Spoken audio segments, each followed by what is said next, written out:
ఒక్క బూతు మాట కూడా అన్నం వినాయకుడి మీద ప్రమాణకం చేసి చెప్తున్నాను. చెప్పు. ఏదో ఏదో ఒక్కటి చెప్పు. ఒక్కటి స్టార్ట్ అమ్మా.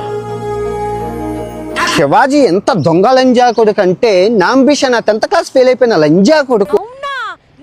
ఎలా ఉండాలి అలా ఉండాలి అలా బట్ట ఈ లంజా కొడుకు ఎవడండి ఆడపిల్లల గురించి చెప్పడానికి? పంతులు గారు మేము ఒట్టకాయలు కట్ చేసేస్తే ఆగుతారు మీరు.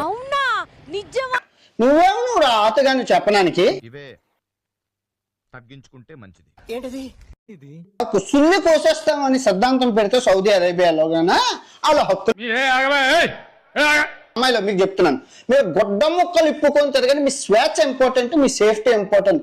అనేది ఎక్స్పోజింగ్ ఫ్యాషన్ చీరలు కొట్టుకుంటే ఏ లంజా కొడుకురా సినిమా చూస్తారు? అబ్బాయిలు మగజాతి చూడండి, ఇది మీ లింగం, మీకు 2 రొట్టెలు ఉంటాయి, చెడ్డీ వేసుకుంటూ మీ బతుకులు తేడా బతుకులు. కొంతమంది లుంగి పంచులు కట్టుకుంటారు పొట్టకాయలకి గాలి తగలడం కోసం. ఏం చేద్దామంటావు మరి?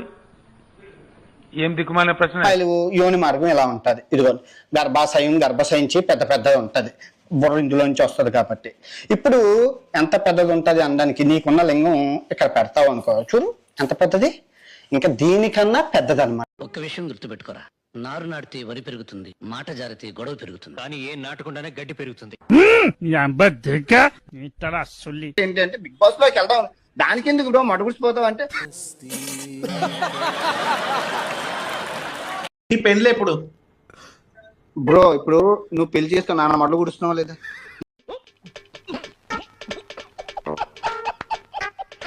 లేదు లేదు మంచిగా ఉన్నా, నేను మంచిగా ఉన్నా.